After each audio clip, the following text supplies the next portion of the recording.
Hello, मेरी आवाज़ ठीक से आ रही है? अगर मेरी आवाज़ में प्रॉब्लम है तो बता देना प्लीज़। Yes sir. चैट पे बता देना इन केस अगर कोई प्रॉब्लम आए आवाज़ में। ठीक है ना? अभी 11:30 तक हम वेट करेंगे स्टूडेंट्स का, और जैसे ही 11:30 को स्टार्ट कर देंगे हम, चाहे कितने ही बच्चे हैं। ठीक है ना?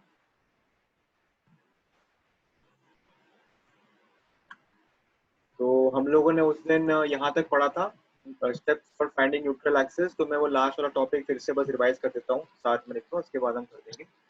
तो steps for finding neutral axis में था, फिर dimensions of the beam and area of steel are known, ये सेकंड केस था उसका।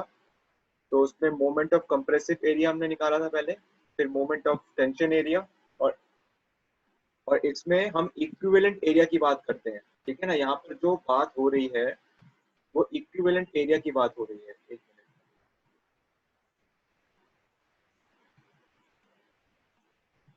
ठीक है, यहाँ पे moment of tensile and compressive area of equivalent concrete section, equivalent concrete section ये बहुत इंपॉर्टेंट है। ठीक है ना? यहाँ देखो इस वाले डायग्राम में ये कंक्रीट सेक्शन है, न्यूट्रल एक्सिस के ऊपर वाला ये जो लाइन है न्यूट्रल एक्सिस डिफाइन करता है।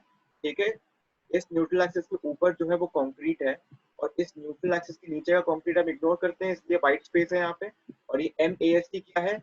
ये हमारा इक्विवेलेंट कंक्रीट सेक्शन है। हमने पिछले क्लास में डिस्कस किया था M × AST, equivalent concrete section. ठीक है, तो इन जो इक्विवेलेंट कंक्रीट सेक्शंस है ऊपर के और नीचे के, इन दोनों के मोमेंट को, the moment of compressive area and the moment of tensile area, इन दोनों को हम इक्वेट करते हैं। ठीक है ना? यहाँ पे स्ट्रेस डायग्राम के मोमेंट्स को नहीं ले रहे हैं हम, स्ट्रेस डायग्राम के मोमेंट्स को हम मोमेंट ऑफ रेजिस्टेंस पे लेते हैं। ठीक है ना? यहाँ पे हम न्यूट्रल एक्सिस कंक्रीट सेक्शन के अंदर का है, इसलिए न्यूट्रल एक्सिस को फाइंड करने के लिए जब डायमेंशंस हमें नोन है, डायमेंशंस मतलब इसका विड्थ और इसका डेप्थ, अगर हमें ये दोनों नोन है तो हम कंप्रेसिव एरिया मतलब न्यूट्रल एक्सिस के ऊपर का मोमेंट और न्यूट्रल एक्सिस के नीचे का इक्विवेलेंट कंक्रीट सेक्शन जो है M × AST, इसका मोमेंट, मोमेंट किसके अबाउट? न्यूट्रल एक्सिस के अबाउट। न्यूट्रल एक्सिस के अबाउट कैसे निकालते हैं? ये एरिया इनटू इसका जो CG है, इसका CG कहाँ पर होगा? रेक्टेंगल है तो ये n/2 पे होगा, तो n/2 डिस्टेंस है न्यूट्रल एक्सिस से, तो B इंटू एन आपका ये है KD इंटू n/2 का CG, तो PN²/2 हो गया।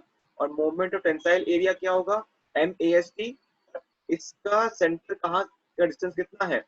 ये पूरा डेप्थ है D, और यहाँ पर n चला गया तो कितना बच गया? D - n, M × AST into D - n। ठीक है ना? तो इसको और इसको जब इक्वेट करेंगे तो हमारा एक क्वाड्रेटिक इक्वेशन आएगा। ठीक है ना? क्या बताया था मैंने? Moment of compressive area is equal to moment of tensile area for equilibrium, है ना? जो कंक्रीट मोमेंट लगा रहा है और जो स्टील मोमेंट लगा रहा है, उन दोनों का मोमेंट एक दूसरे के इक्वल होना चाहिए, तभी तो सेक्शन इक्विलिब्रियम में होगा, है ना? कोई अगर मोमेंट इक्विलिब्रियम में ना हुआ तो सेक्शन रोटेट कर जाएगा। ठीक है, remember both the areas of equivalent concrete section and their moment are taken with respect to the neutral axis and equated to get the location of NA। NA क्या है? Neutral axis. ठीक है, तो ये अपना कंप्रेसिव एरिया का moment, ठीक है, और ये अपने कंक्रीट इक्विवेलेंट कंक्रीट सेक्शन मतलब स्टील के एरिया का इक्विवेलेंट कंक्रीट जो है उसका मोमेंट। ठीक है, इसको अब इक्वेट करोगे तो आपको दिख ही रहा है n² है यहाँ पे, तो it is a quadratic equation. Quadratic equation का आप जानते हैं कि दो रूट्स होते हैं। ठीक है ना? एक सोल्यूशन होगा इसका negative, one solution will be negative, और एक सोल्यूशन होगा पॉजिटिव। ठीक है, तो पॉजिटिव सोल्यूशन होगा वही हमारा आंसर होगा। ठीक है ना? तो मेरे ख्याल से ये the method of finding neutral axis, दोनों ही मेथड आपको क्लियर है। ठीक है ना? बाकी हम देख लेते हैं कितने बच्चे आ गए हैं अभी।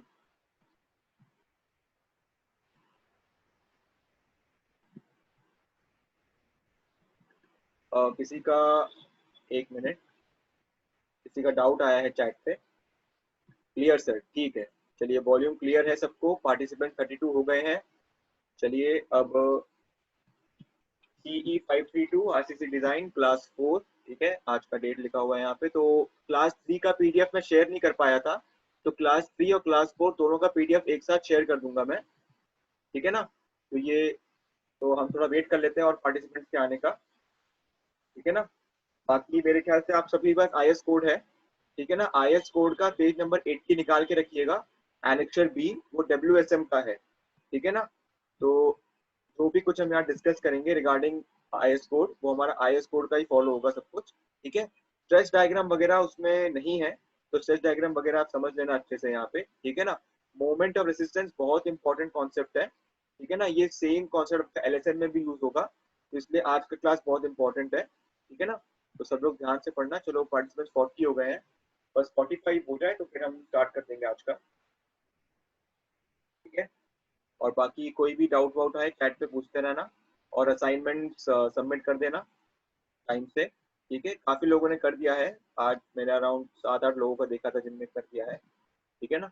बाकी असाइनमेंट में कोई भी क्वेश्चन में डाउट हुआ तो असाइनमेंट के लास्ट में पेन से लिख देना कि इस क्वेश्चन में डाउट है, तो मंडे को या वेंसडे को जिस भी दिन होगा मैं वो सारे डाउट वाले क्वेश्चन डिस्कस कर लूंगा, ठीक है।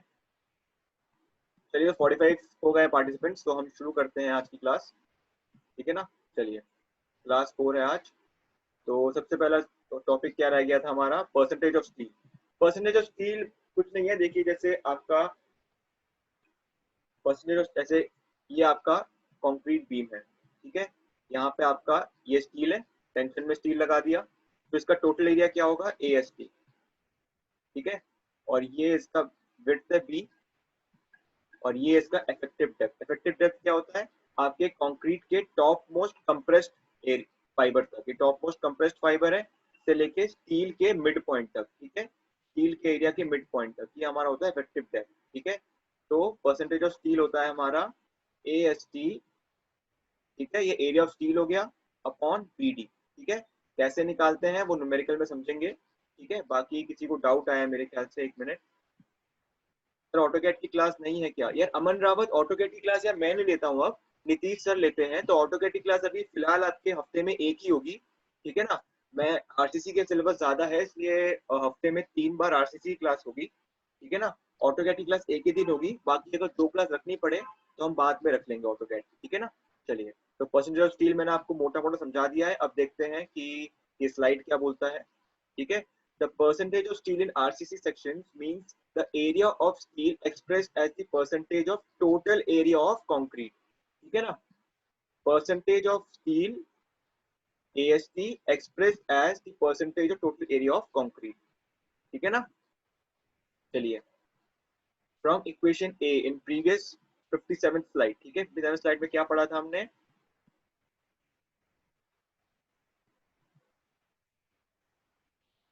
ये था हमारा इक्वेशन A, ठीक है।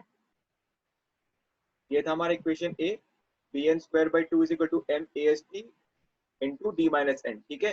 तो इस वाले इक्वेशन से हमारे पास AST का फॉर्मूला आ जाएगा कि नहीं, ये ये फॉर्मूला है हमारे पास, ठीक है ना। ये फॉर्मूला पढ़ा था हमने अभी, तो AST का फॉर्मूला क्या हो जाएगा, AST is equal to bn²/2 into M आ गया राइट से, इंटू D माइनस एन, ठीक है। ये AST का फॉर्मूला हो गया, ठीक है ना। और परसेंटेज ऑफ स्टील क्या होता है, percentage of steel is equal to AST upon BD, ठीक है ना। तो इस इक्वेशन को जब हम BD से डिवाइड कर देंगे तो क्या आ जाएगा, परसेंटेज ऑफ स्टील, ठीक है ना। तो चलिए इसको डिवाइड करने से क्या आता है हम देखते हैं उस वाले स्लाइड में, ठीक है। Equation A bn²/2 is equal to M into AST into D minus N, ठीक है। ये वाला फॉर्मूला है, ठीक है। तो हमें किसका फॉर्मूला चाहिए, हमें AST का फॉर्मूला चाहिए, तो M को इधर भेज दिया, D माइनस एन को इधर भेज दिया, तो क्या आ गया, rearranging this we get AST is equal to bn² upon 2 m, m यहाँ चला गया, D माइनस एन यहाँ चला गया, ठीक है। चलिए, टू गेट परसेंटेज PT, ये PT है, ठीक है ना। PT we divide the equation B by area of section BD, area of section BD है, बताया था मैंने area of section BD, ठीक है ना। चलिए therefore we get PT is equal to 50n² upon MD into D minus N, ठीक है।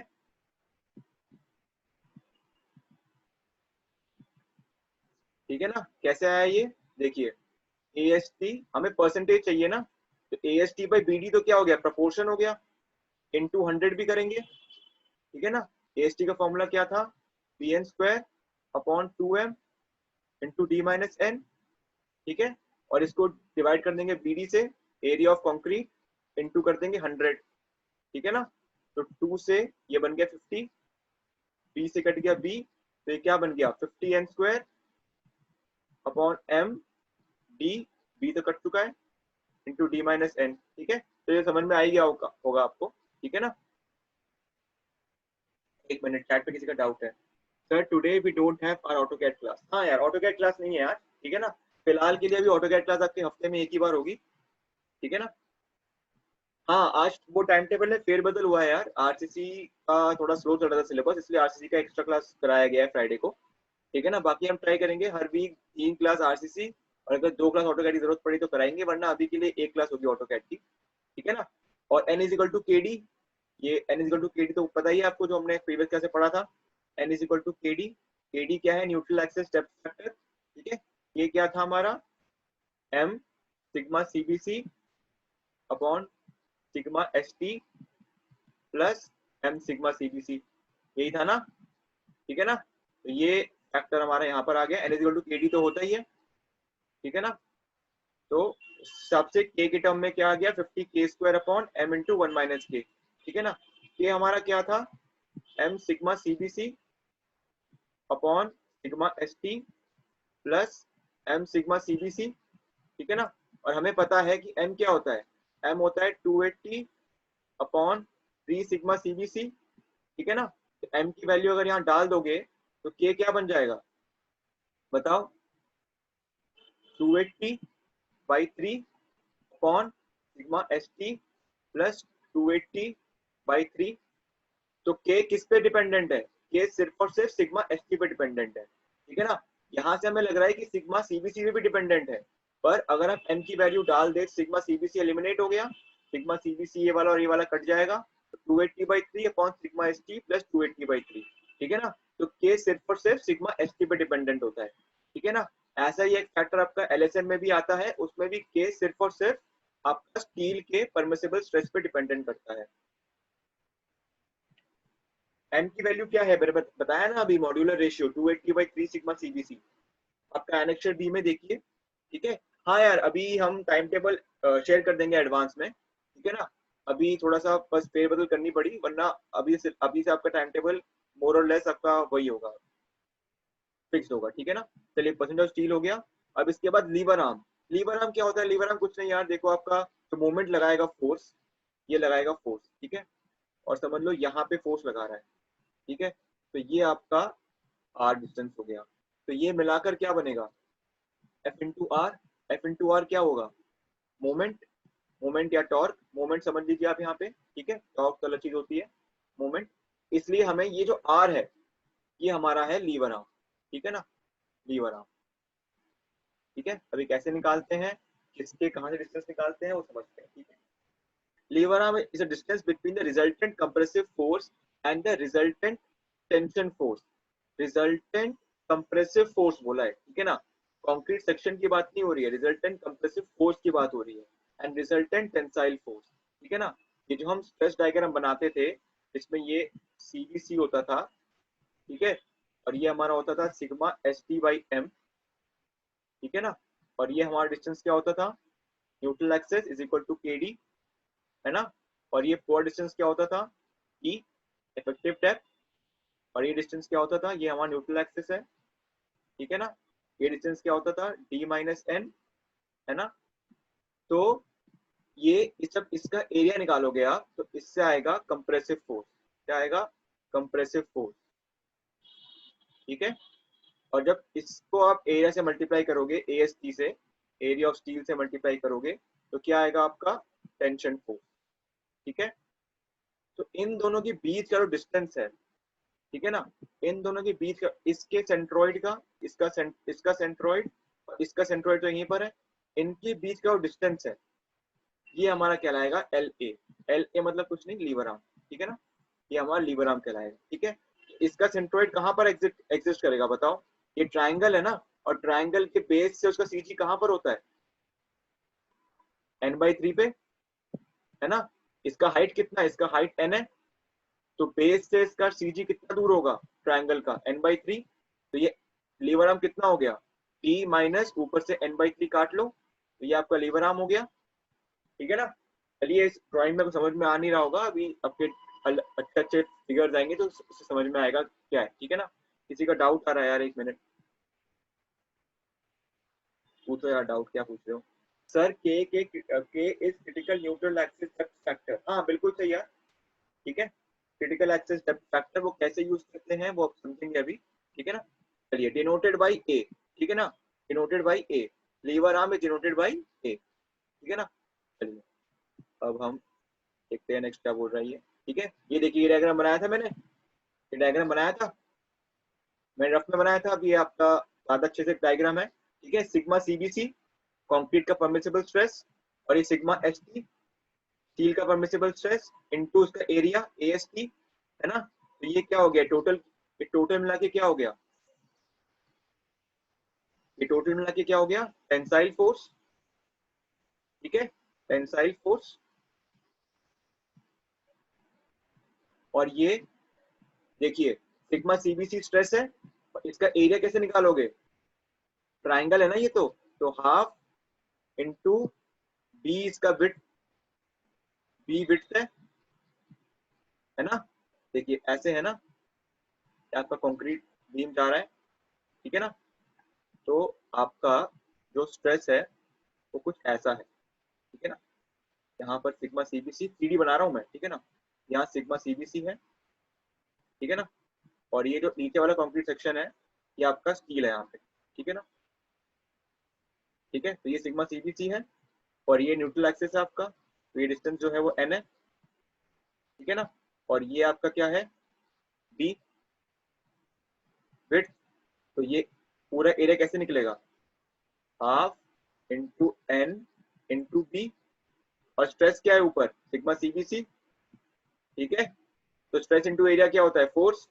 ये एरिया हो गया और ये स्ट्रेस हो गया, ठीक है ना। तो ये टोटल क्या आ गया हमारा, कंप्रेसिव फोर्स आ गई, कंप्रेसिव फोर्स आ गया ना, ठीक है। और ये tensile force similarly, area of steel AST और permissible stress in steel sigma ST, तो स्ट्रेस इनटू एरिया क्या आ गया, फोर्स आ गया, ठीक है।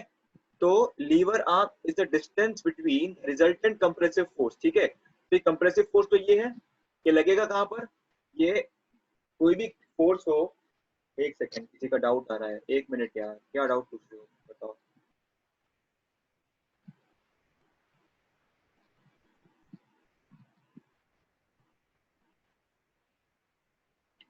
Z तो सेक्शन मॉड्यूलस होता है शायद सर, लीवर आर्म को Z से भी डिनोट करते हैं क्या, नहीं यार लीवर आर्म को A से डिनोट करते हैं, Z इज सेक्शन मॉड्यूलस, जैसे राजीव यादव ने बोला, ठीक है ना।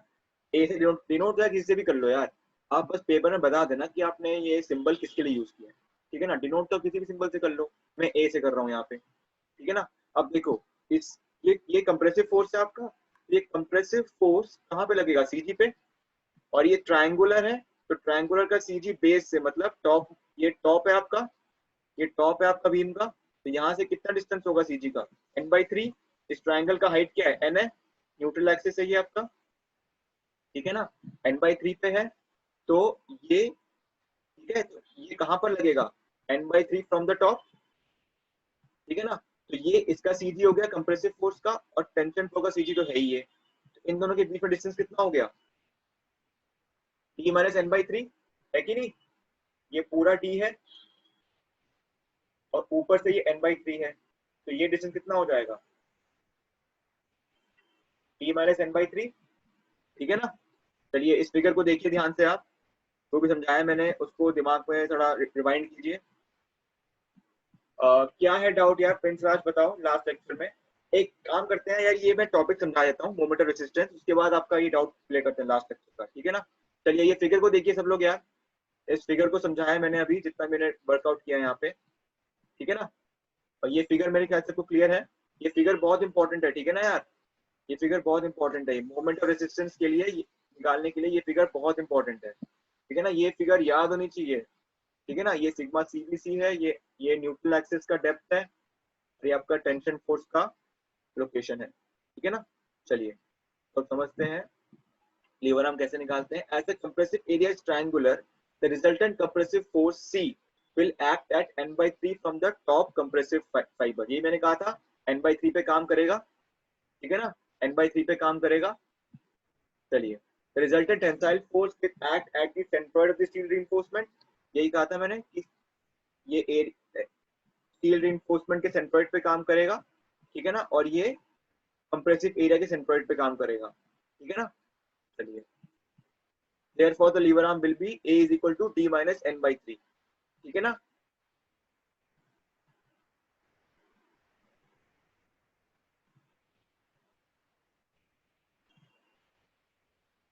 हाँ, n/3 इफेक्टिव डेप्थ से माइनस किया है, ठीक है ना, इफेक्टिव डेप्थ, ठीक है ना, not the overall depth, effective depth, ठीक है ना। चलिए, इफेक्टिव डेप्थ और ओवरऑल डेप्थ का डिफरेंस मैं बता दूंगा, एक स्लाइड की बात है, ठीक है ना। बाकी आप अभी याद रखिएगा, इफेक्टिव डेप्थ से निकालते हैं, ठीक है ना। चलिए, it is also expressed as A is equal to JD, where J is the lever arm depth factor, ठीक है ना। J into D कैसे निकलेगा, देखो, D कॉमन निकाल लो इससे, तो क्या निकलेगा, 1 माइनस n अपॉन डी, है कि नहीं। इसको क्या कर दिया, इसको कर दिया J, ठीक है। तो A क्या हो गया, JD, where J is this 1 minus n/3D, ठीक है ना। n क्या होता है, n KD होता है ना, तो अगर KD डाल दोगे तो KD अपॉन 3D, ठीक है, DD कट गया, तो J क्या बन गया हमारा, 1 माइनस K/3, ठीक है ना। ये होता है हमारा लीवर आर्म डेप्थ फैक्टर, ठीक है ना। चलिए भाई, आगे भी यही बताएंगे अभी, ठीक है ना। JD is equal to D minus KD/3, ठीक है ना। तो J is equal to 1 minus K/3, ठीक है ना। लीवर आर्म डेप्थ फैक्टर है, ठीक है ना। A is equal to JD होता है, ठीक है। आपको अगर ये कन्वर्जन समझ में नहीं आया तो आप नॉर्मल इसको भी यूज कर सकते हो, ठीक है ना। बाकी इसको यूज करोगे तो आपको थोड़ा छोटा हो जाता है वो सॉल्विंग करने का तरीका, ठीक है। चलिए नेक्स्ट स्लाइड चलते हैं, किसी का डाउट आया है। What is exactly difference between actual neutral axis and critical neutral axis? There is a bit confusing, sir. अच्छा, अभी हम जब balance section, under reinforce section और ओवन रीइंफोर्स सेक्शन पढ़ेंगे और उनके स्ट्रेस डायग्राम देखेंगे ना, तब आपको समझ में आएगा एक्चुअल न्यूट्रल एक्सिस और क्रिटिकल न्यूट्रल एक्सिस क्या होता है, ठीक है ना। बाकी अब अभी हम चलते हैं, अभी आने वाला है वो वाला पार्ट, ठीक है ना। चलिए सर, ये प्रोसेस सिंगली और डबली रीइंफोर्स दोनों के लिए है। हाँ, मोमेंट ऑफ रेजिस्टेंस वैसे ही निकालते हैं, चाहे वो सिंगली हो चाहे डबली हो। डबली का थोड़ा चेंज हो जाता है, डबली में आपका कंप्रेशन स्टील भी यूज होता है ऊपर, बट डबली रीइंफोर्स्ड बीम आपका डब्ल्यूएसएम में नहीं है, वो मैं आपको एलएसएम में पढ़ाऊंगा, ठीक है ना। कॉन्सेप्ट वाइज सेम ही है, ठीक है ना। चलिए, ठीक है, अब देखिए ये आपका आ गया।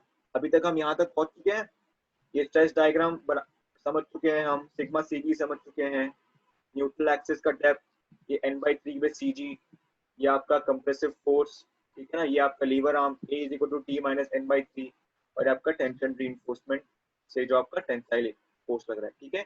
ये डायग्राम मेरे ख्याल समझ चुके हैं, और ये आपका न्यूट्रल एक्सिस का डेप्थ, ठीक है ना, ठीक है।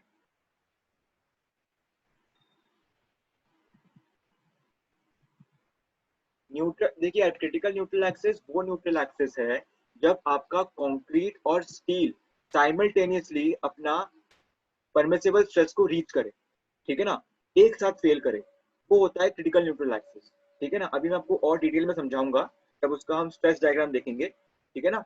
एक्चुअल न्यूट्रल एक्सिस होता है कि आपका उस सेक्शन में न्यूट्रल एक्सिस क्या आ रहा है, ठीक है ना, वो भी कैसे निकालते हैं अभी समझेंगे, ठीक है ना। क्रिटिकल न्यूट्रल एक्सिस अभी के लिए समझ के रखिए, वो न्यूट्रल एक्सिस का डेप्थ जब स्टील और कंक्रीट साइमल्टेनियसली अपना परमिसिबल स्ट्रेस को रीच करे, ठीक है, एक साथ फेल करे, ठीक है ना। एक मिनट, मेरे को चैट पे कुछ दिख नहीं रहा है, एक मिनट।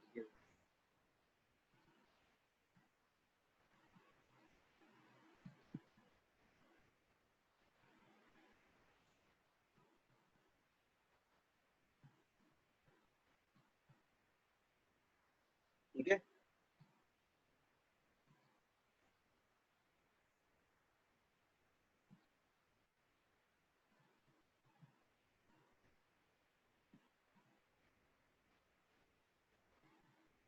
चलिए अब आगे बढ़ते हैं, ठीक है ना। Moment of resistance is the resistance offered by beam against external load. देखिए मैंने क्या बताया था, जब भी कोई बीम पे लोड लगेगा तो बेंड करेगा, बेंड करेगा मतलब उसमें बेंडिंग मोमेंट आएगा, ठीक है, ऐसे में आपने पढ़ा था बेंडिंग मोमेंट, ठीक है ना। तो इस बेंडिंग मोमेंट को रेसिस्ट करने के लिए बीम के अंदर मोमेंट जनरेट होता है। स्टील इसको ऐसे ले जाएगा, कंक्रीट इसको ऐसे ले जाएगा, ठीक है ना। तो ये क्या बनाया, कपल बन गया, कपल बन गया तो एक बेंडिंग मोमेंट बन गई अंदर। तो इंटरनल बेंडिंग मोमेंट जो बनती है कपल की वजह से उसको बोलते हैं हम मोमेंट ऑफ रेसिस्टेंस, ठीक है ना, ठीक है ना। चलिए अब देखते हैं कैसे निकालते हैं। As there is no resultant force acting on the beam as section is equilibrium, the total compressive force is equal to total tensile force. ये तो बताया था मैंने, ठीक है ना। ये फोर्स इक्वल टू ये फोर्स होगा, है ना, क्योंकि इक्विलिब्रियम पे होना है तो नेट फोर्स इक्वल टू 0 होना चाहिए, ठीक है।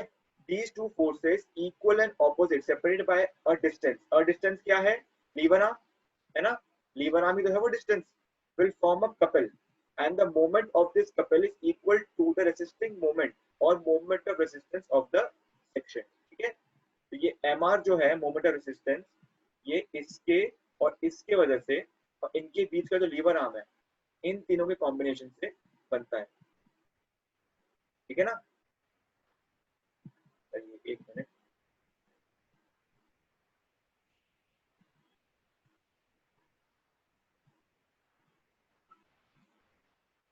ठीक है। चलिए अब आगे बढ़ते हैं। कॉन्सेप्चुअली मैंने बता दिया आपको, अब क्या डेफिनेशन है, ठीक है। Here the moment of area of respective stress diagrams are equated, ठीक है ना। यहाँ पे फोर्स, फोर्स से मोमेंट बनेगा तो इसलिए हम यहाँ पे स्ट्रेस डायग्राम लेते हैं, ठीक है ना, स्ट्रेस डायग्राम का यूज होता है, ठीक है ना। न्यूट्रल एक्सिस निकालने के लिए क्या यूज किया था हमने, न्यूट्रल एक्सिस निकालने के लिए हमने इक्विवेलेंट कंक्रीट सेक्शन का यूज किया था, इक्विवेलेंट कंक्रीट सेक्शन का, ठीक है। बट यहाँ पर तो हम मोमेंट की बात कर रहे हैं ना, और मोमेंट किससे बनेगा, फोर्स से, और फोर्स किससे बनेगा, स्ट्रेस से। तो यहाँ पर हम स्ट्रेस डायग्राम की बात करते हैं, ठीक है। Are calculated for MR calculation, unlike in the neutral axis where we had taken the moment of area of compressive and tensile areas of equivalent concrete, ठीक है। तो Na और Mr ये दोनों निकालने के लिए, Na के लिए हम यूज करते हैं कंक्रीट का इक्विवेलेंट सेक्शन, और मोमेंट और रेजिस्टेंस के लिए यूज करते हैं हम स्ट्रेस डायग्राम, ठीक है ना। चलिए कैसे यूज किया, कैसे डिराइव किया, ये देखते हैं नेक्स्ट स्लाइड में, ठीक है। ठीक है, टोटल कंप्रेसिव फोर्स, एक मिनट, चलिए, ठीक है। टोटल कंप्रेसिव फोर्स मैंने बताया था आपको, half into sigma CBC into P into N, है ना। ये तो हमने डिराइव कर लिया डायग्राम से, acting at n/3 from top, ये तो पता ही है हमें, ठीक है ना। चलिए total tension sigma S T into A S T acting at the centroid of the steel area, है ना, ठीक है। ये फोर्स कंप्रेसिव फोर्स है, कहाँ पर काम कर रहा है, ये आपका टेंसाइल फोर्स है, और ये कहाँ पे काम कर रहा है, ठीक है ना। ये तो पता ही हमें, डायग्राम बनाने की जरूरत तो है नहीं इसकी, समझ तो गए हो, ठीक है ना। ए S T into sigma S T, ठीक है, और ये सिग्मा सी बी सी है, ठीक है, न्यूट्रल एक्सिस। चलिए अब आगे बढ़ते हैं, ठीक है। चलिए तो मोमेंट ऑफ रेसिस्टेंस क्या होगा, ये आपके इन दोनों की, इसके सेंट्रोइड का और इसके सेंट्रोइड के बीच का एरिया क्या है, ए क्या है हमारा लीवर आर्म, और लीवर आर्म क्या था, डी माइनस n/3, है ना, ये n/3 था हमारा, ठीक है, और ये हमारा डी था, ठीक है। तो ये लीवर आर्म था हमारा, ठीक है ना। तो C इंटू ए ये फोर्स है, ये लीवर आर्म है, तो ये इससे क्या बना, एक मोमेंट बना, ठीक है। और T इंटू ए ये टेंसाइल फोर्स है, और ये लीवर आर्म है तो इससे भी एक मोमेंट बना, और ये दोनों मोमेंट क्या है, इक्वल एंड ऑपोजिट है, ठीक है ना। तो एक कपल बनेगा इसके अंदर, ये यहाँ से घुमाएगा इसको और यहाँ से घुमाएगा इसको, ठीक है। तो एक कपल बनेगा, कपल के वजह से एक मोमेंट ऑफ रेजिस्टेंस डेवलप होगा, ठीक है ना। और ये मोमेंट ऑफ रेजिस्टेंस आपका जो एक्सटर्नल लोड है, बेंडिंग मोमेंट जो एक्सटर्नली आएगा उसको रेसिस्ट करेगा, ठीक है ना, रेसिस्ट करेगा, ठीक है। चलिए देखते हैं, ठीक है। तो from the side of concrete, ये कंक्रीट के साइड से मतलब कंप्रेसिव फोर्स का जो मोमेंट लग रहा है वो क्या होगा, कंप्रेसिव फोर्स ये हो गया, और ये हमारा लीवर आर्म हो गया। ये क्या हो गया हमारा लीवर आर्म, ठीक है ना। तो ये हमारा मोमेंट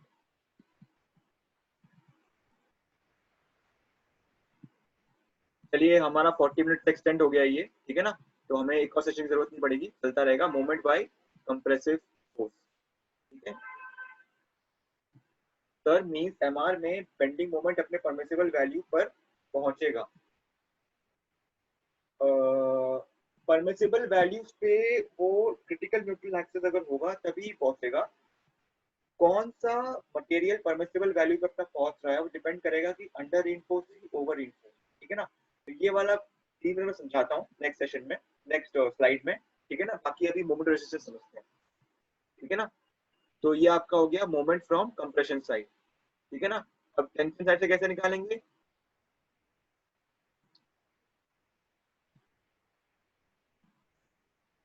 ठीक है। चलिए अब ये from the side of reinforcement, ये क्या है आपका, ये टेंसाइल फोर्स है, टेंसाइल फोर्स है आपका, टेंसाइल फोर्स। और ये आपका लीवर आर्म है, ठीक है ना, ये आपका लीवर आर्म है।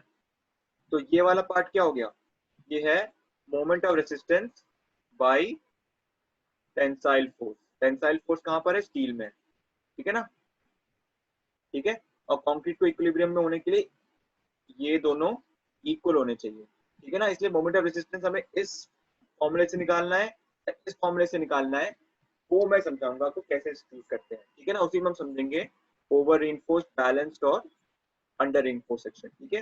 चलिए मेरे ख्याल से मोमेंट ऑफ रेसिस्टेंस समझ में आ गया है, डेरिवेशन समझ में आ गया है इसका, ठीक है ना।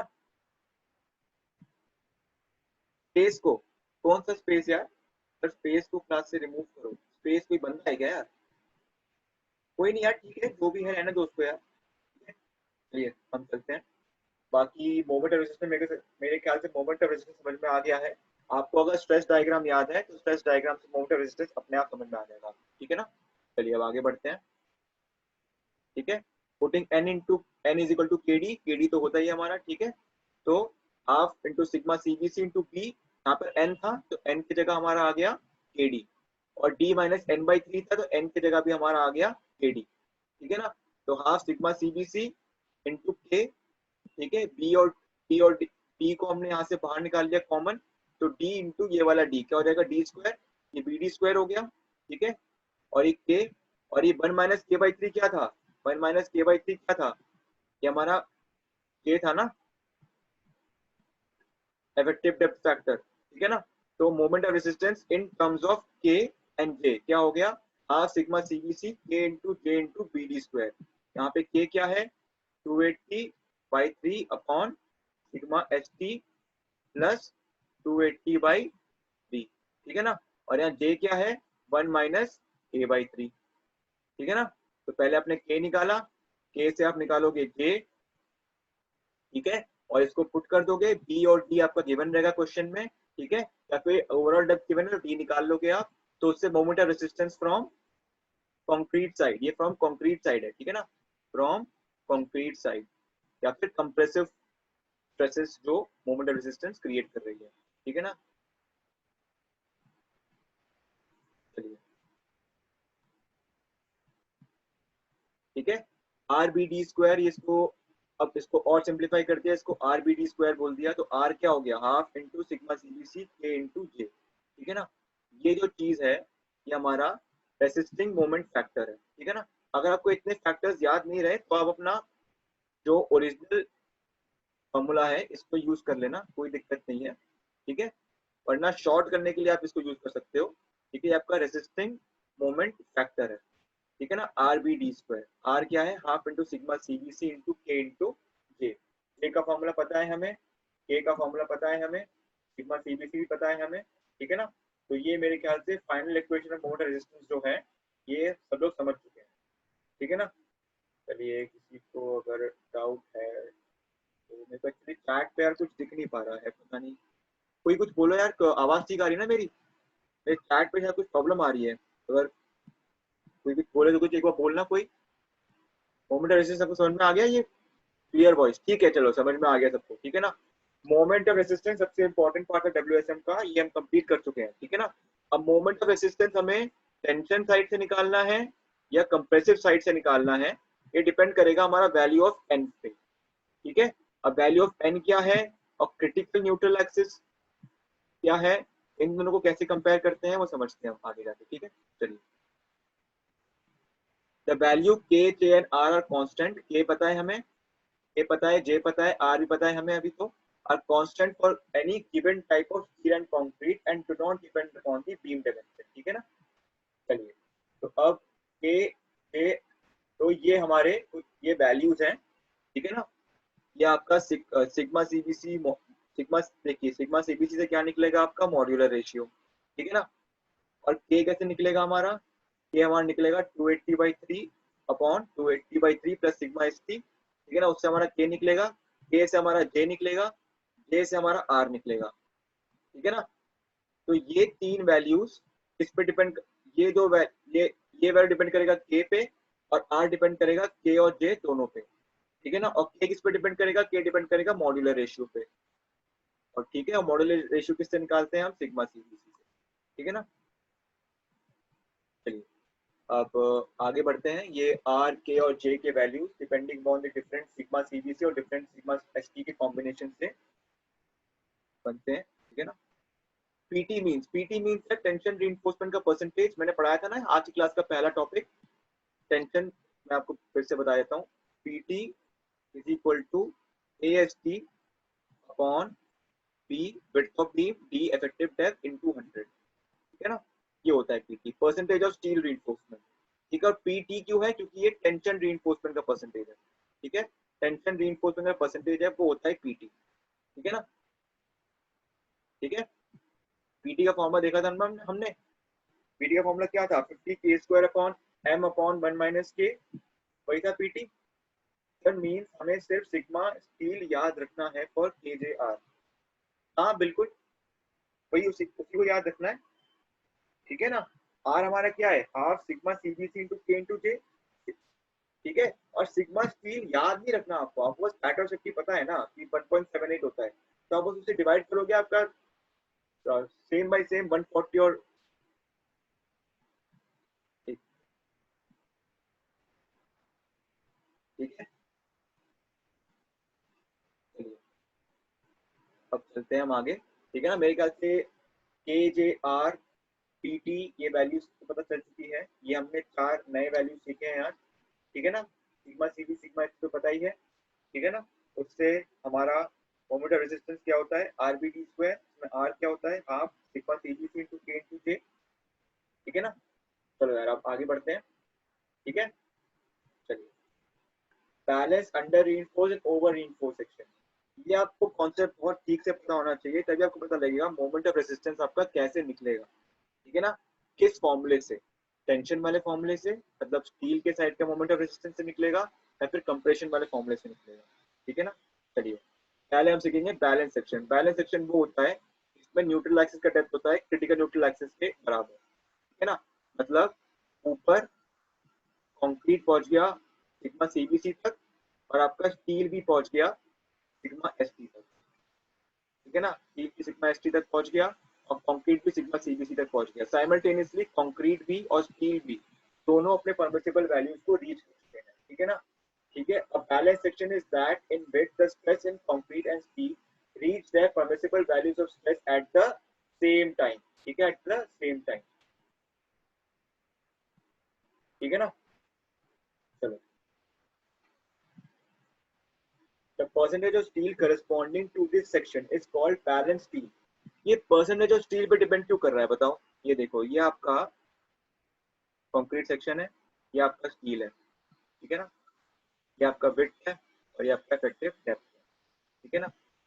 अब न्यूट्रल एक्सिस यार, न्यूट्रल एक्सिस निकलता कैसे था बताओ। न्यूट्रल एक्सिस निकलता था dn square by 2 is equal to m into ast into d minus n, है ना। तो ast जितना ज्यादा होगा n भी उतना ही ज्यादा होगा, है ना। n जितना ast ज्यादा होगा उतना ही n ज्यादा होगा, ठीक है ना। तो इसलिए एक ऐसा न्यूट्रल एक्सिस का डेप्थ होता है nc, ठीक है, जहां पर आपका कंक्रीट भी सिग्मा सीबीसी तक स्ट्रेस होता है और आपका स्टील भी सिग्मा एसटी तक स्ट्रेस होता है, ठीक है। तो उसको कहते हैं हम क्रिटिकल न्यूट्रल एक्सिस, ठीक है। अगर एक्चुअल न्यूट्रल एक्सिस आपका कहीं पर यहाँ पर है एन पे, तो ये आपका अंडर इनफोर्स कहलाएगा। और अगर एनसी से भी ज्यादा है आपका एक्चुअल न्यूट्रल एक्सिस का डेप्थ, तो ठीक है, तो वो कहलाएगा ओवर इनफोर्स सेक्शन, ठीक है। एन कैसे निकालते हैं, एनसी से कैसे कंपेयर करते हैं, वो फॉर्मूला अभी डिस्कस करते हैं, ठीक है। चलिए, तो ये आपको याद रहे, जितना आप स्टील डालोगे न्यूट्रल एक्सिस का डेप्थ, एक्चुअल न्यूट्रल एक्सिस का डेप्थ उतना ही ज्यादा बढ़ जाएगा, ठीक है ना। चलिए, ठीक है, तो ये आपको पता है। अगर आपको नहीं पता मैं रिमाइंड कर देता हूँ, ठीक है। ये आपका सिग्मा सीबीसी है, किसी का डाउट है मेरे ख्याल से नहीं। चलिए, ठीक है, और ये आपका sigma S T by M है। Sigma S T by M क्यों है, क्योंकि हम स्ट्रेस डायग्राम हमेशा कंक्रीट के लिए बनाते हैं, ठीक है। तो अगर स्टील में सिग्मा एस टी स्ट्रेस है, कंक्रीट में कितना होगा, sigma S T by M. Transform section में कॉन्सेप्ट पढ़ा था हमने, कैसे होता है ये, ठीक है ना। चलिए, तो ये हमारा एनसी है, एनसी न्यूट्रल एक्सिस का डेप्थ है, यहाँ पर एनसी होगा क्योंकि दोनों का परमिसिबल स्ट्रेच पे रीच कर चुका है वो, ठीक है। Manish Yadav has raised his hand, एक मिनट यार, मनीष यादव, बताओ यार मनीष यादव, क्या दिक्कत है।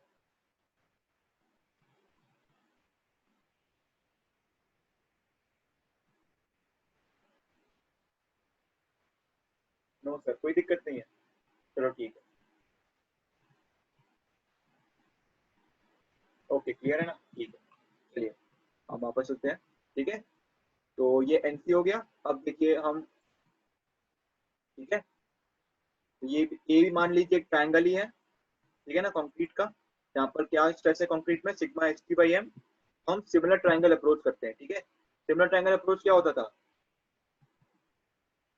ये डी माइनस एन सी है, ठीक है ना, ठीक है। सिमिलर ट्रायंगल अप्रोच क्या होता था कि हम साइड्स का, इस ट्रायंगल के साइड्स का रेशियो और इस ट्रायंगल के साइड्स का रेशियो इक्वल होगा, ठीक है ना। तो क्या लेते हैं हम, ऊपर वाले ट्रायंगल का लेते हैं सिग्मा सीबीसी अपॉन एनसी, तो इसके दो साइड हो गए, इज इक्वल टू नीचे क्या होगा, sigma S T by M upon D minus N C, ठीक है ना।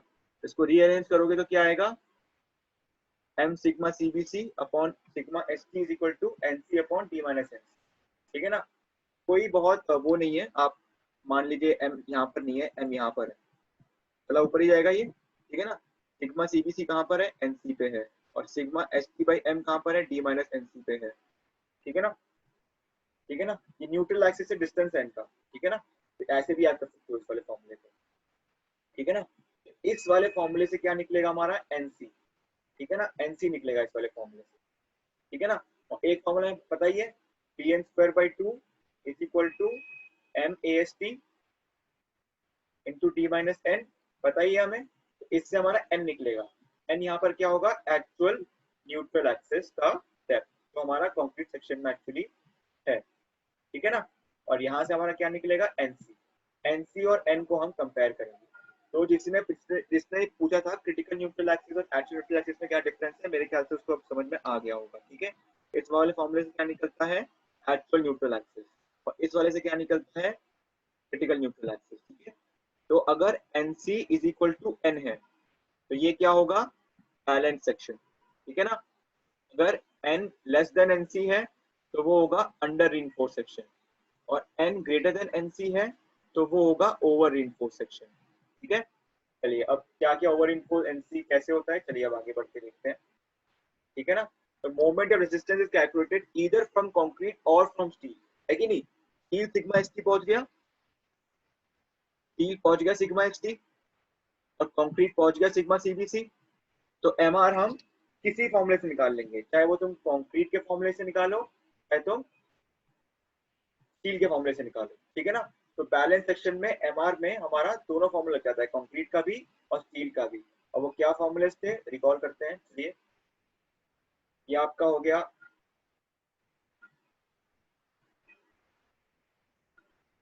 ठीक है। तो ये आपका हो गया कंक्रीट वाले सेक्शन, कंक्रीट वाले पार्ट से कंप्रेसिव फोर्स को लगा रही है मोमेंट रेजिस्टेंस, और ये वाला हो गया आपका टेंसाइल फोर्स के तरफ से, टेंसाइल फोर्स मोटर रेजिस्टेंस लगा रही है, ठीक है ना। चलिए, ये चैट पे एम्प्टी चैट्स कैसे आ रहे हैं यार? आप लोग के भी आ रहे हैं क्या? सिर्फ मुझे प्रॉब्लम आ रही है ये वाली? तो यहाँ पे मेरे को आ रहा है कि 10 चैट्स हैं, बट एक्चुअली कुछ आ नहीं रहा है चैट वाले विंडो पे। ये प्रॉब्लम मुझे आ रही है कि सबको आ रही है यार? आ रही है सर हमें भी। हाँ यार, ये मेरे ख्याल से जूम में कुछ प्रॉब्लम है, ठीक है ना सर। ये स्पेस नाम का बंदा ये कर रहा है क्या? अच्छा, अच्छा यार, फिर तो यार स्पेस आपको निकालना पड़ेगा यार। आप स्पेस, आप तो बदमाशी कर रहे हो यार।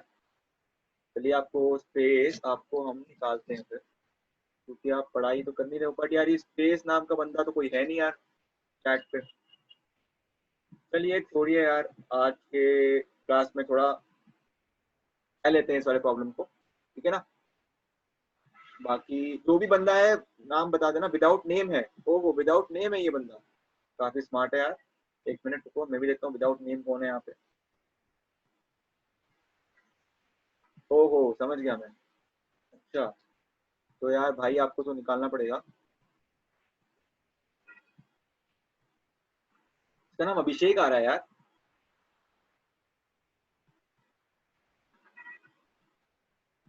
चलो यार, जो भी फिरकी ले रहा है ले लो यार, बट यार डिस्टर्ब मत करो, क्लास भी होने दो, ठीक है ना। तो चलते हैं, आगे बढ़ते हैं, ठीक है ना। उसको थोड़ा इग्नोर करना है यार, ये जो भी चैट में आ रहा है, ठीक है ना। चलो यार, मॉर्निंग के अभिषेक जो भी हो यार, तुम ये मत करो यार, ठीक है ना। सही नहीं है। चलिए चलते हैं। चेंज कर लिया उसने नाम सर। अच्छा, स्मार्ट है, काफी स्मार्ट है। चलिए ठीक है, आप स्मार्टनेस दिखाओ यार। बाकी यहाँ पे थोड़ा स्मार्टनेस यूज कर लो आरसीसी में भी, ठीक है ना। इसमें थोड़ा स्मार्टनेस यूज करोगे तो आगे भी काम आएगा। चलिए हम आगे बढ़ते हैं। तो बैलेंस सेक्शन में हमने समझ लिया कि कंक्रीट भी अपना सिग्मा सीबीसी रीच करेगा, और स्टील भी अपना सिग्मा एसटी रीच करेगा। तो इसलिए मोमेंट ऑफ रेसिस्टेंस हम कंक्रीट वाले फॉर्मूले से भी निकाल सकते हैं, ठीक है ना, और स्टील वाले फॉर्मूले से भी निकाल सकते हैं, ठीक है ना। सिर्फ बैलेंस सेक्शन में हम दोनों में से कोई भी फॉर्मूला यूज कर सकते हैं, ठीक है ना। अंडर रीइंफोर्स में कौन सा फॉर्मूला यूज करेंगे, ओवर रीइंफोर्स में कौन सा फॉर्मूला यूज करेंगे, वो मैं बताता हूँ आपको आगे, ठीक है। बैलेंस सेक्शन में याद रखना, n is equal to N C, actual neutral axis का depth is equal to critical neutral axis का डेप्थ, ठीक है ना। चलिए सर, ये बताओ कि r को हम q से डिनोट कर सकते हैं, कोई प्रॉब्लम तो नहीं है? देखो यार, जो भी आप फैक्टर्स हम डिसाइड कर रहे हैं ना, आर हो गया, के हो गया, जे हो गया, ये स्टैंडर्ड नोटेशंस है। अगर आप कोई और बुक पढ़ोगे तो उसमें भी ये नोटेशंस होंगी, ठीक है। तो अगर आप आदत लगा लोगे कि यार आर को आप क्यू से डिनोट करोगे, तो फिर आपके लिए प्रॉब्लम है, आपको आगे जाके समझ में नहीं आएगा। तो जो नोटेशन है उन्हीं को यूज कीजिए, वरना नोटेशन को चेंज करने से कोई प्रॉब्लम नहीं है। पर आपको याद रहना चाहिए नोटेशन क्या है, ठीक है ना। और अगर एग्जाम में आप आर जे के इसके सिवा कोई और नोटेशन यूज करते हो, तो आपको डिफाइन भी करना पड़ेगा, ठीक है ना, कि क्यू हमारा क्या है, जो क्यू में यूज कर रहा हूँ वो क्या है, ठीक है ना। चलिए, बाकी बैलेंस सेशन हमारा मेरे ख्याल से हो गया। वॉइस कट रही है, गौरव रोल नंबर 21 बोल रहा है वॉइस कट रही है। और सब बताओ चैट पे यार, अगर वॉइस कट रही है तो बताओ यार। वॉइस कट रही है क्या मेरी? हेलो, वॉइस कट रही है? कट रही है तो बताओ। नहीं कट रही तो नहीं कट रही वॉइस। गौरव यार, अपने साइड से एक बार देख लो, ठीक है ना। बाकी हम कंटिन्यू करते हैं। चलिए, चलिए, हमें एक क्वेश्चन भी करना है आज, ठीक है ना। तो अब करते हैं, आगे बढ़ते हैं, ठीक है। चलो भाई, चलते हैं आगे। बैलेंस सेक्शन हो गया हमारा। अब हमारा, ठीक है। तो ये हमारा बैलेंस सेक्शन का स्ट्रेस डायग्राम है, ठीक है ना। याद होना चाहिए सबको, ये स्ट्रेस डायग्राम बहुत इंपॉर्टेंट है, ठीक है ना। बैलेंस सेक्शन का देखो, कंक्रीट पहुंच गया सिग्मा सीबीसी तक, और अपना स्टील भी पहुंच गया सिग्मा एसटी तक, ठीक है। Sigma ST by N Q है यहाँ पे, क्योंकि हमने यहाँ पर कंक्रीट के साइड से बनाया स्ट्रेस डायग्राम नीचे, ठीक है ना। इसलिए अगर स्टील में सिग्मा एस टी होगा स्ट्रेस, तो कंक्रीट में क्या होगा, sigma S T by M, ठीक है ना। चलिए, तो बैलेंस सेक्शन में क्या होता है, N is equal to N C, ठीक है ना। और एम आर हमारा किससे, दोनों ही फॉर्मूले से लग जाता है। दो टिक लग गए मतलब कंक्रीट वाले फॉर्मूले से भी निकल जाएगा एम आर, और स्टील वाले फॉर्मूले से भी निकल जाएगा एम आर, ठीक है ना। चलिए, तो हम आगे बढ़ते हैं। तो ये अपना बैलेंस सेक्शन का स्ट्रेस डायग्राम हो गया, ठीक है। आप देखोगे जहां पर आपका क्रिटिकल न्यूट्रल एक्सिस है, आपका एक्चुअल न्यूट्रल एक्सिस भी वहीं पर है, ठीक है ना। N C is equal to N, ठीक है ना। चलिए, अब आगे बढ़ते हैं। It's always desirable though may not be possible in most cases, design the beam as balanced since actual stresses of concrete at the top compression fiber and steel at the center of steel reach the respective permissible stresses, है ना। तो अब देखो इसमें क्या है, अब देखिए इसमें क्या है, एक सेकंड यार, ये फिर शुरू हो गया ये शायद, यार तुम गलत कर रहे हो यार, जो भी कर रहे हो ना ये।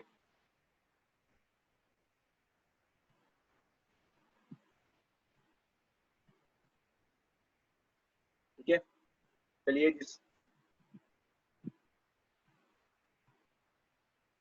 चलो निकाल तो दिया मैंने उसको, ठीक है। बाकी यार अभिषेक अगर बाद में पूछे इसके बारे में तो रिकॉर्डेड लेक्चर में डाल दूंगा उस पर, ठीक है ना। बाकी रिमूव कर दिया यार उसको, ठीक है। हाँ सोशल डिस्टेंसिंग काफी ज्यादा हो गई उसकी यार, इतना चाहिए नहीं सोशल डिस्टेंसिंग ना, कोरोना इतना फैलता नहीं है वैसे, ठीक है। बट इतना सोशल डिस्टेंसिंग भी जरूरी नहीं है, यहाँ पर डिस्टेंस रख के क्या करेगा वो, ठीक है ना। चलिए यहाँ पर वो वाला बदमाशी मत कीजिए, ठीक है। अरे फिर से आ गया यार ये तो, अभिषेक का भाई, अच्छा अच्छा अच्छा अच्छा, अभिषेक ना बनाओ, अभिषेक का भाई रख लिया।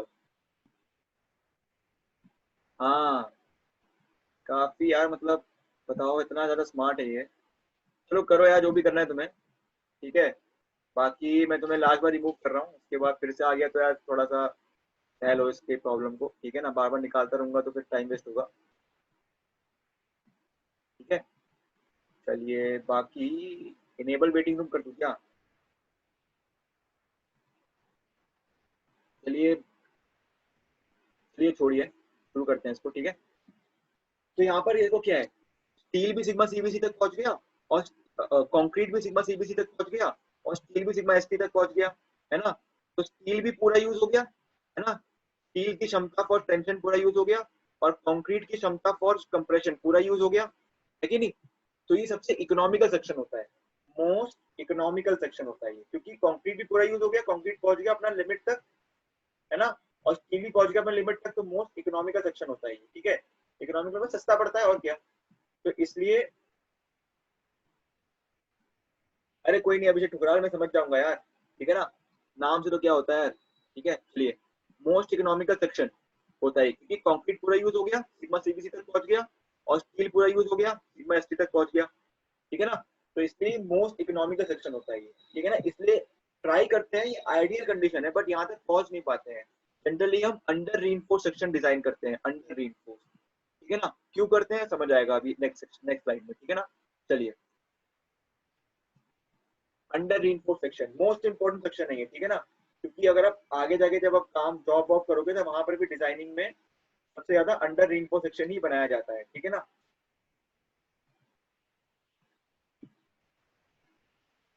चलिए और बाकी एक मिनट,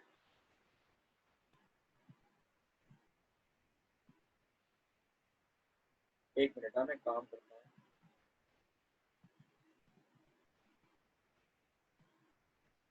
आप एक मिनट रुक जाइए, मैं जरा ट्राई करता हूँ कि सर मैम को बोलो एक बार डांटेंगे तो शांत हो जाएगा।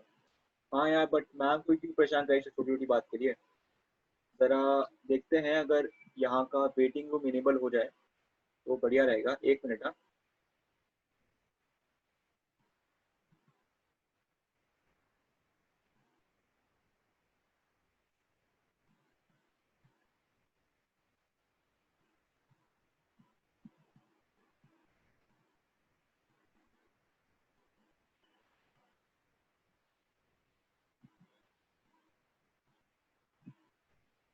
चलिए उसने लीव कर दिया तो हम स्टार्ट करते हैं, ठीक है। अंडर इन्फो सेक्शन में थे हम लोग, ठीक है ना। चलिए अब अगली बार आएगा तो वेटिंग रूम में डाल दूंगा, तो मेरे ख्याल से उसके बाद शायद ना आए, ठीक है ना। टुकराल जी ने हाथ उठाया है, टुकराल जी क्या बोल रहे हो बोलिए यार। सर सिंपल है, पढ़ लेते हैं। हाँ हाँ बिल्कुल यार पढ़ लेते हैं, पढ़ लेते हैं, ठीक है ना। अंडर इन्फो सेक्शन, ठीक है ना। इसमें क्या होता है आपका, कंक्रीट आपका सिग्मा तक पहुंचता है, लेस देन सिग्मा सीबीसी, ठीक है ना। कंक्रीट परमिसिबल स्ट्रेस तक नहीं पहुंचता है, पर स्टील जो है ना वो आपका अपना परमिसिबल स्ट्रेस तक पहुंच जाता है, ठीक है ना। इस पे कौन फेल हो रहा है, steel is failing, steel fails first, ठीक है ना। अब हमने ये पढ़ा था कि स्टील डक्टाइल होता है, स्टील इज डक्टाइल, तो फेलियर होने से फेलियर होने के पहले वो डिफॉर्म करेगा, है ना, डिफॉर्म करेगा स्टील, तो डिफॉर्म करेगा तो हमें पहली वार्निंग मिल जाएगी कि हाँ भाई बीम लंबा हो रहा है या स्टील डिफॉर्म हो रहा है, तो भाग लेना चाहिए बिल्डिंग से, है ना। तो इसलिए steel is ductile and provides sufficient bonding time to escape, ठीक है। दैट्स व्हाई वी प्रेफर कि स्टील शुड फेल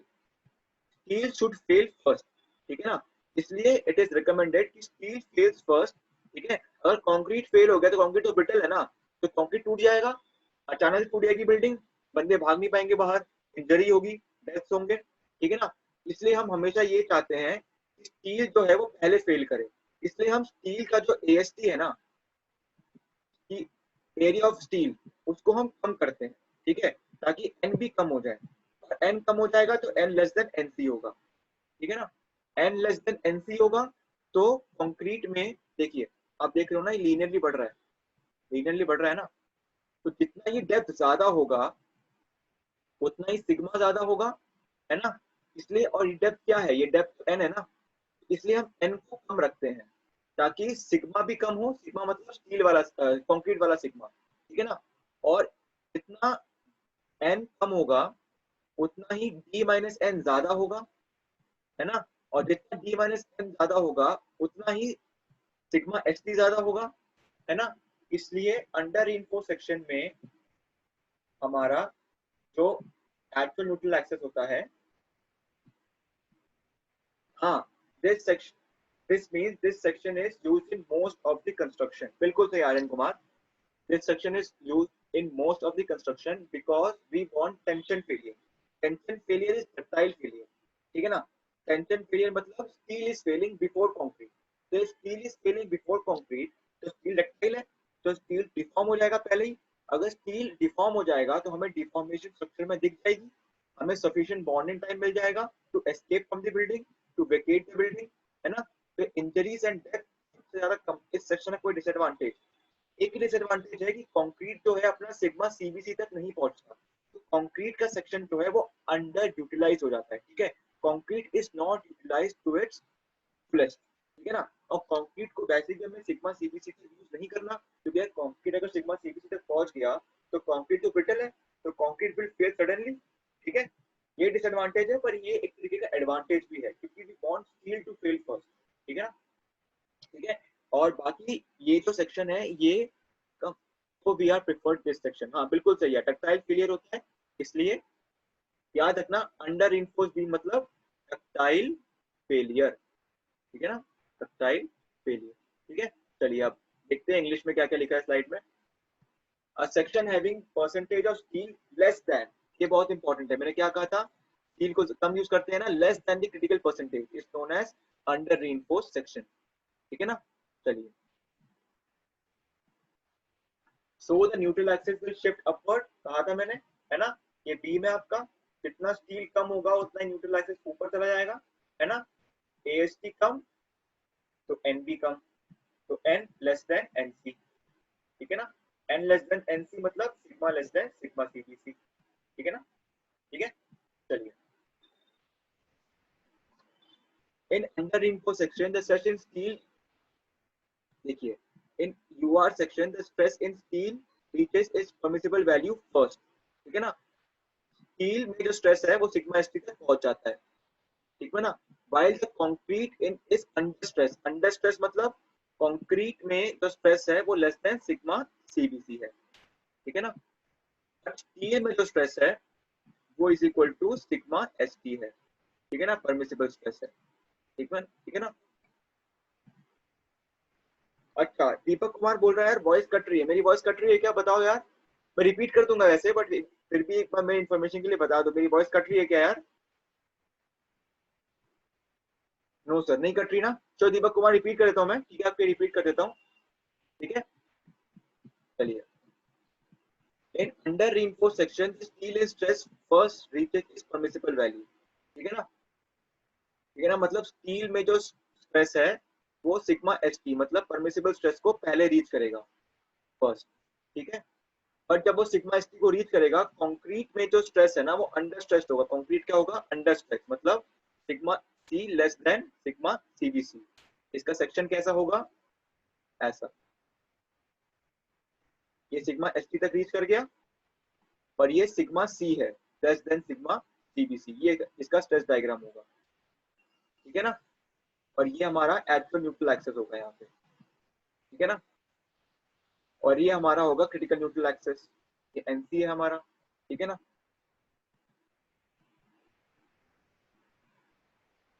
ठीक है ना, ये एनसी है, एक मिनट, इसकी जरूरत नहीं है, कंफ्यूज हो जाएगा, ठीक है। ठीक है, ये एनसी है तो एन लेस देन एनसी है, neutral axis critical neutral axis से कम है, ठीक है। Sigma C less than sigma CBC, but sigma ST पहुंच गया है, कंक्रीट हो चुका है ये, ठीक है। कंक्रीट सिग्मा एसटी तक पहुंच चुका है, बट कंक्रीट सिग्मा सीबीसी तक नहीं पहुंचा है, ठीक है। तो इसलिए स्टील फेल करेगा तो डक्टाइल फेलियर होगा, ठीक है ना। चलिए, ठीक है। Therefore moment of resistance is calculated from steel side, बहुत important. Therefore moment of resistance calculated from steel side, क्यों? क्योंकि स्टील सिग्मा एसटी तक पहुंच गया ना। हमारे फॉर्मूले में क्या होता है, half sigma CBC into D into D minus N by three. Sigma CBC तक पहुंचा नहीं वो, है ना, पर स्टील पहुंच गया सिग्मा एसटी तक, इसलिए हम मोमेंट रेजिस्टेंस स्टील के साइड से निकालेंगे, स्टील के साइड से, ठीक है ना। इसलिए स्टील वाला formula sigma S T into A S T, और ये अपना लीवर आर्म है, तो हमने पढ़ा था लीवर आर्म, ठीक है ना, T minus N by three, ठीक है ना। के के फॉर्म में, जे के फॉर्म में लिखना है वो कन्वर्ट कर लीजिएगा, आपको पता है J is equal to one minus K by three and K is equal to N is equal to K D, तो उससे आप देख लीजिएगा अगर आपको चेंज करना है के और जे के टर्म में। बाकी आप ये वाला फॉर्मूला यूज करेंगे, सबसे कम कंफ्यूजन होगी आपको, ठीक है ना। Sigma S T into A S T क्या है, टेंसाइल फोर्स, और ये लीवर आर्म है, तो लीवर आर्म इंटू फोर्स क्या होगा, मोमेंट। मोमेंट कौन सा मोमेंट, मोमेंट ऑफ रेजिस्टेंस, किसके साइड से, स्टील के साइड से। क्यों? क्योंकि स्टील सिग्मा एसटी तक पहुंच गया, कैसे? क्योंकि एन लेस देन एनसी है, ठीक है ना। तो ये समरी है हमारे इस वाले स्लाइड की, मेरे ख्याल से समझ में आ गया है अंडर रेनफोर्समेंट क्या होता है, ठीक है। बाकी अभी steel is fully stressed while concrete is not, है ना। कंक्रीट अपना परमिसिबल स्ट्रेस तक नहीं पहुंचा तो कंक्रीट फेल ही नहीं करेगा, कंक्रीट फेल नहीं करेगा तो कोई बात नहीं, बस स्टील फेल करेगा, स्टील यील्ड करेगा, और स्टील तो बॉन्डिंग टाइम देकर ही फेल होता है, तो इसलिए डक्टाइल फेलियर है, ठीक है। The actual neutral axis lies above the critical neutral axis, है ना। N is less than NC, है ना। अगर ये हमारा बीम है और ये हमारा एनसी है ना, तो हमारा एक्चुअल न्यूट्रल एक्सिस कहीं यहाँ लाई करेगा, ठीक है, लेस देन एनसी, ठीक है ना। चलिए, ड्राइंग बहुत बना दी मैंने, मेरे ख्याल से आपको सबको पता हो जाना चाहिए अब क्या है, ठीक है ना। परसेंटेज ऑफ स्टील, एक सेकंड, चैट पे कुछ बोल रहा है, little bit but no problem, कोई नहीं आयरन कुमार, थोड़ा बहुत प्रॉब्लम तो यार चलती रहती है, आपका नेट या मेरा नेट प्रॉब्लम दे रहा हो, ठीक है ना। बाकी वीडियो तो रिकॉर्ड हो ही रही है, आप देख लेना, आप देख लो यार, देखिए 1 आवर 3 मिनट्स यहाँ पर आपको प्रॉब्लम आ रही है, तो वीडियो में 1 आवर 3 मिनट पहुंच जाना और फिर से कंटिन्यू करना, आपको बिल्कुल क्लियर हो जाएगा, ठीक है। ओवर रीइंफोर्समेंट कंक्रीट के साइड से एमआर कैलकुलेट होगा, हाँ मनदीप सिंह बिल्कुल सही बोला आपने, क्योंकि ओवर रीइंफोर्स में कंक्रीट सिग्मा सीबीसी तक पहुंच जाता है, बट स्टील सिग्मा एसटी तक नहीं पहुंचता है, ठीक है ना। बढ़िया सेक्शन नहीं है वो, कंक्रीट सिग्मा सीबीसी तक पहुंच रहा है, कंक्रीट फेल कर रहा है, ठीक है ना। कैसे करता है बताते हैं अभी, ठीक है ना। बाकी आप अभी इस पे ध्यान दीजिए, moment the percentage of steel is less than the balance section, है ना। The moment of resistance is less than the balance section, क्यों? बैलेंस सेक्शन में एमआर जो था वो सिग्मा सीबीसी तक पहुंच रहा था, स्टील कंक्रीट, और स्टील सिग्मा एसटी तक पहुंच रहा था बैलेंस सेक्शन में, इसलिए एमआर भी ज्यादा था, है ना। बट यहाँ पर एमआर कम है, एमआर कम क्यों है? क्योंकि एमआर देखो किस पे डिपेंड कर रहा है, एन पे डिपेंड कर रहा है ना, है ना। तो जितना एन आपका ज्यादा होगा, है ना, उतना ही आपको मोमेंट रेजिस्टेंस बढ़ेगा, है ना, ठीक है। चलिए, ये कोई कुछ मुझे पूछ रहा है यार चैट पे, sir we do not use over info section, बिल्कुल यूज नहीं करते यार, ठीक है। Mean steel reach sigma ST and concrete reach sigma C in URS. Under reinforced section में concrete does not reach sigma C, sigma C, हाँ ठीक है, सिग्मा सी बोल रहे हो, but sigma C is less than sigma CBC, ठीक है ना। सिग्मा सीबीसी जो परमिसिबल स्ट्रेस होता है कंक्रीट का, उससे कम होता है सिग्मा सी, ठीक है ना। चलो याद रखना, ठीक है। चलिए, अब ये तो मेरे ख्याल समझ में आ गया सबको, ठीक है ना। ये देखिए, बैलेंस पढ़ लिया था हमने, बैलेंस पढ़ लिया था ना, और ये हमारा अंडर रीइंफो सेक्शन है, ठीक है ना। N is less than NC, ठीक है ना। ये देखो, ये सिग्मा सी तक पहुंचा है, बट सिग्मा सी इतना, सिग्मा सीबीसी इतना बड़ा है, सिग्मा सीबीसी तक कम है, ठीक है ना। देखो N is less than NC, है कि नहीं। N less than NC, N इतना है, एनसी इतना है, ठीक है ना, ठीक है ना। और स्टील पहुंच गया सिग्मा एस टी तक, स्टील पहुंच गया सिग्मा एस टी तक, और कंक्रीट से सिग्मा सी तक पहुंचा है, ठीक है ना भाई। तो किसी को कुछ डाउट आ रहा है यार? हाँ, अभी do not use, Shravan Kumar ने यस बोल दिया, बिल्कुल उसने यस बोल दिया, बिल्कुल यस यही होता है, ओवर इंपोजिशन यूज ही नहीं करते हैं, ठीक है ना। चलिए भाई अब आगे बढ़ते हैं, ठीक है। Critical neutral axis, balance section समझ में आ गया, N is equal to N C. ये मतलब आपके प्रीवियस 2 साल का समरी है।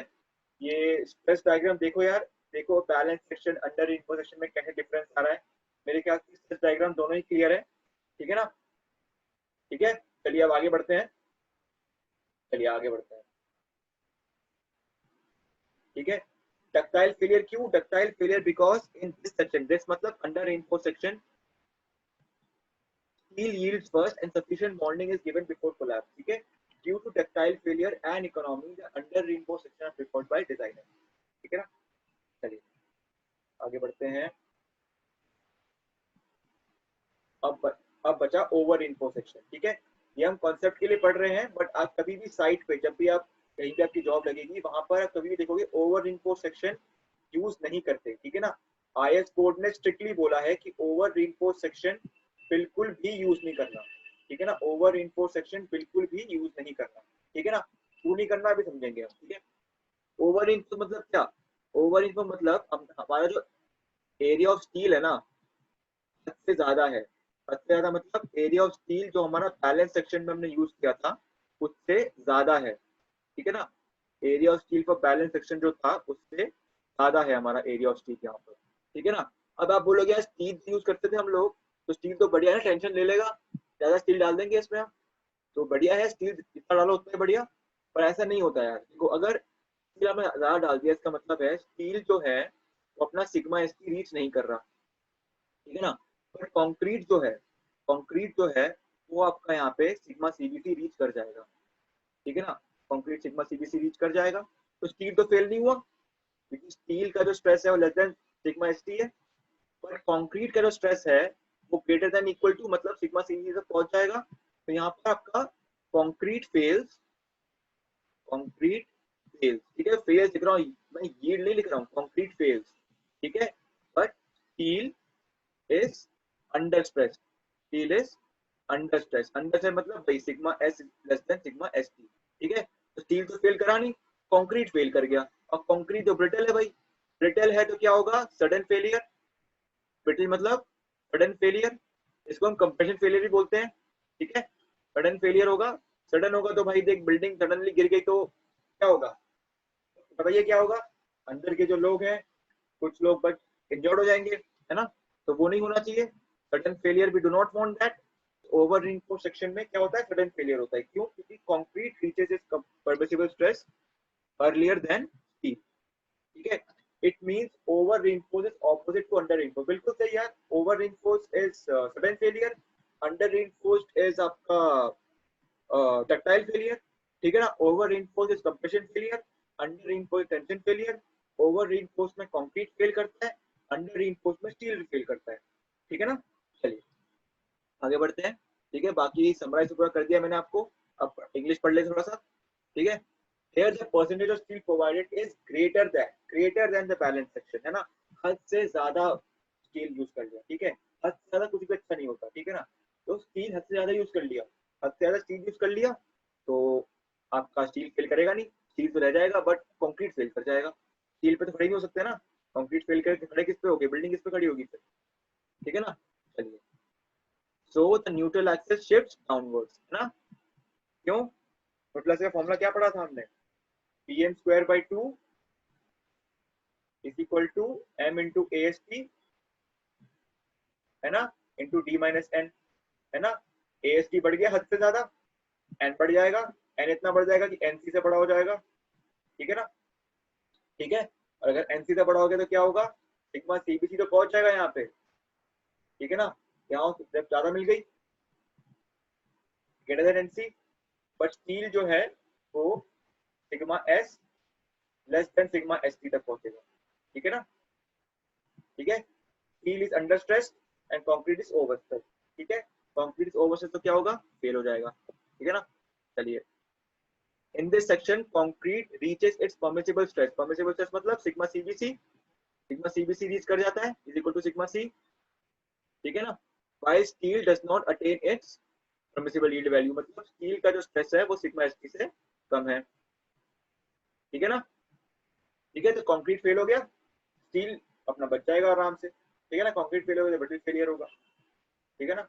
चलिए, therefore concrete fails first by crushing without any bonding since it's brittle, ठीक है, समझा दिया था मैंने आपको। as steel here is not fully utilized, steel fully utilized नहीं हुआ, under stressed है and failure is sudden, therefore this section is not recommended by IS 456, ठीक है। IS 456 ये डिजाइन को बोलता है कि यार ये डिजाइन मत करो, ठीक है ना। ठीक है, अब बात आई क्वेश्चन सॉल्व करने की। तो मोमेंट और रेजिस्टेंस किसके साइड से कैलकुलेट करेंगे, कंक्रीट के साइड से ना, क्योंकि कंक्रीट सिग्मा सीबीसी तक पहुंच गया पर स्टील तो नहीं पहुंचा, है ना। तो क्या फॉर्मूला होगा, half sigma CBC B into N into T minus N by three, है ना। बाकी इसको आपको यहाँ पर आर वाला फैक्टर, के वाला फैक्टर, जे वाला फैक्टर यूज करना है तो आप अपनी तरीके से यूज कर लेना, ठीक है। आर बी डी स्क्वायर हो जाता है, हमें पता ही है, ठीक है ना। बाकी सबसे सिंपलेस्ट फॉर्मूला है, ठीक है ना। स्ट्रेस डायग्राम से बहुत सिंपली डिराइव हो जाता है, अगर याद भी ना रहे तो ये फॉर्मूला याद करना ज्यादा बेनिफिशियल है। बाकी आरबीडी स्क्वायर वाला फॉर्मूला याद कर सकते हैं अगर आप शॉर्ट पढ़े तो, आपको अगर वैल्यू याद रहे तो, वरना ये भी वैल्यू याद सकते हैं। कंक्रीट के साइड से हमने निकाला है मोमेंट रेजिस्टेंस, क्यों, क्योंकि कंक्रीट सिग्मा सीबीसी तक पहुंच जाता है बट सिग्मा एसटी नहीं पहुंचता स्टील, ठीक है ना। चलिए, ओवर इनफोर्स, ये ओवर इनफोर्स से हम मोमेंट रेजिस्टेंस किसके साइड से निकालते हैं, कंक्रीट के साइड से। अंडर रीइंफोर्स प्लेट में, अंडर रीइंफोर्स सेक्शन में स्टील के साइड से, एंड बैलेंस सेक्शन में स्टील के साइड से हो चाहे कंक्रीट के साइड से, किसी भी साइड से निकालिए, ठीक है ना।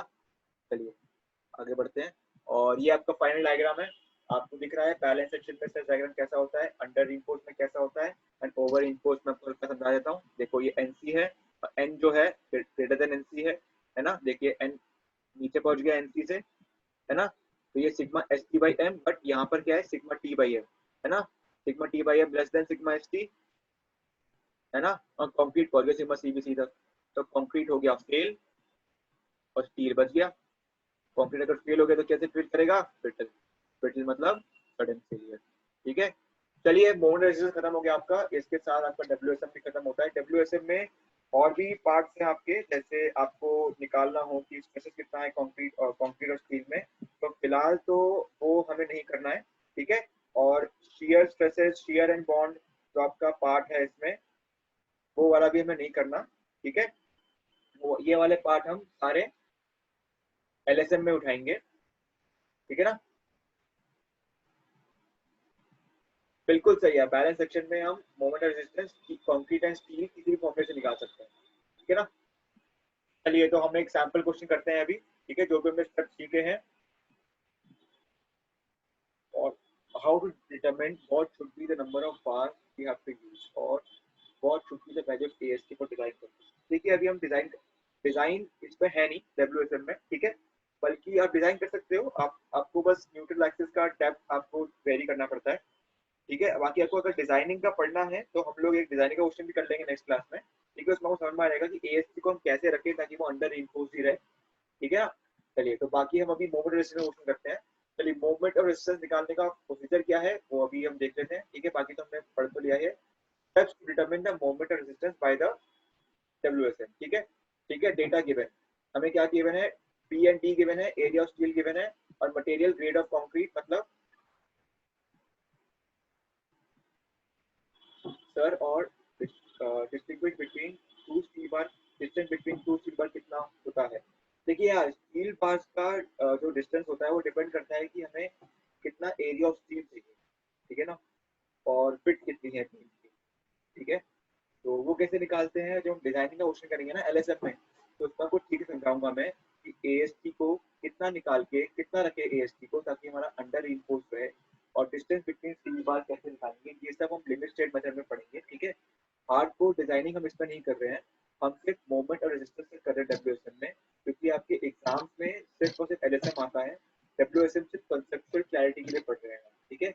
आगे जाके भी जो एग्जाम्स दोगे कॉम्पिटेटिव एग्जाम, उसमें भी प्रीवियस स्लाइड शो कर दीजिए आर्यन कुमार, अच्छा चलिए शो करते हैं आपको, देखिए यार आर्यन कुमार,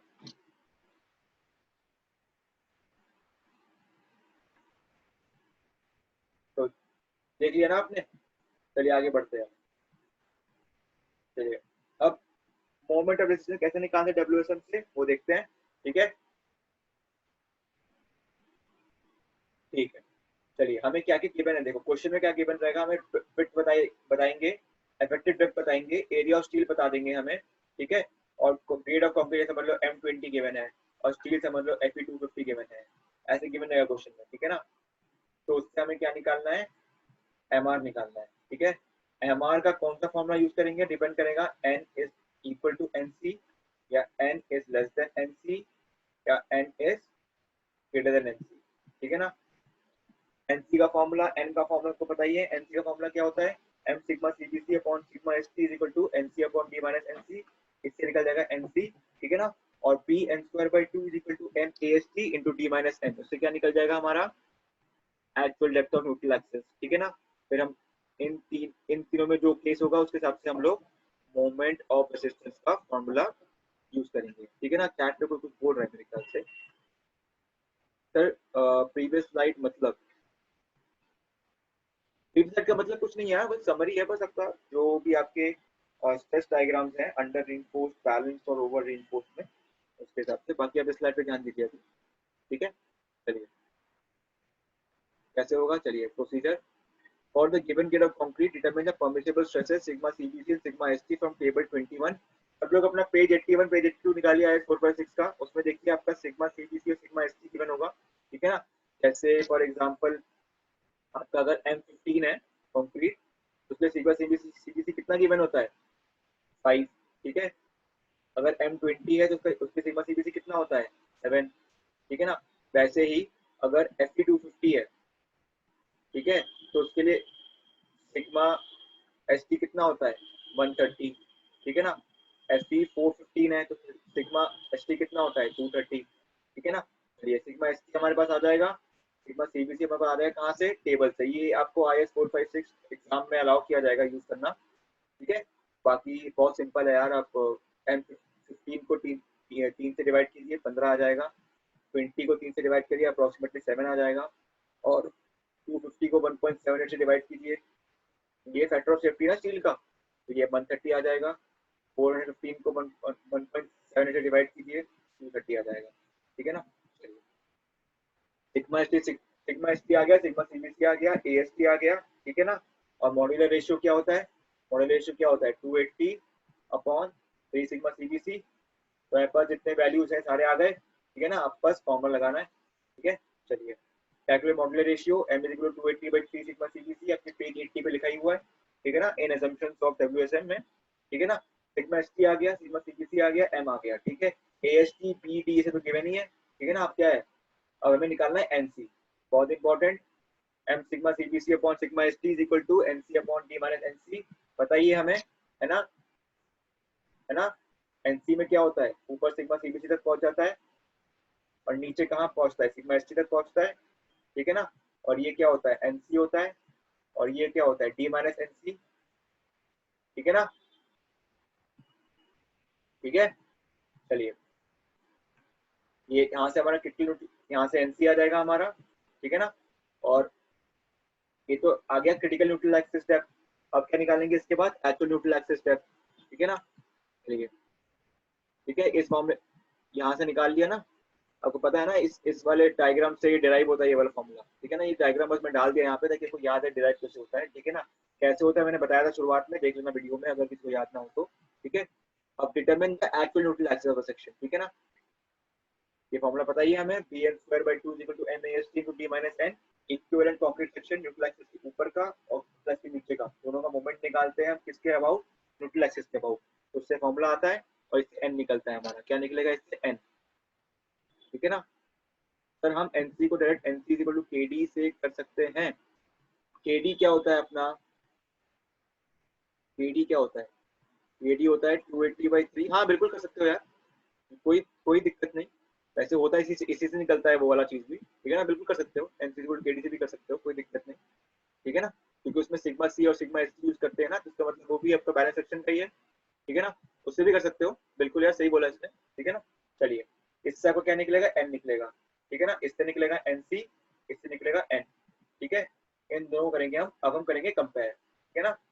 ठीक है, n is equal to NC क्या होगा, बैलेंस सेक्शन, उस पर तो MR कोई भी फॉर्मूला लग जाएगा, ठीक है ना। चलिए अब आगे बढ़ते हैं, ठीक है। चलिए कंपेयर N एंड NC, ठीक है। If N is equal to NC section is balanced and movement और resistance can be calculated from any of the following, है ना। इससे भी निकाल सकते हैं अगर N is equal to NC है, चाहे आप निकालो, एक मिनट, ठीक है, चाहे आप निकालो कंक्रीट के साइड से, चाहे निकालो स्टील के साइड से, है ना। बैलेंस सेक्शन के लिए तो किसी कोई फॉर्मूला यूज कर सकते हैं, है ना, कोई फॉर्मूला यूज कर लोगे आ जाएगा आंसर आपका, ठीक है ना। उसके बाद if n is less than NC, n is less than NC है, अगर n लेस देन NC इसका मतलब क्या है, under reinforce section. Under reinforce section का मतलब क्या है, स्टील अपना सिग्मा ST तक पहुंच गया बट कंक्रीट अपना सिग्मा CBC तक नहीं पहुंचा, तो मोमेंट और रेजिस्टेंस किस के साइड से निकालेंगे, स्टील के साइड से, sigma ST into AST into D minus N/3, ये से निकालेंगे फॉर्मूले से, ठीक है। बाकी स्लाइड क्या बोल रहा है, साइड भी यही बोलेगा, ठीक है। इस साइड से निकाला हमने स्टील के साइड से, क्यों, क्योंकि स्टील अपना सिग्मा ST तक पहुंच गया बट कंक्रीट नहीं पहुंचा सिग्मा CBC तक, ठीक है। तो sigma ST to AST into D minus N/3, ठीक है।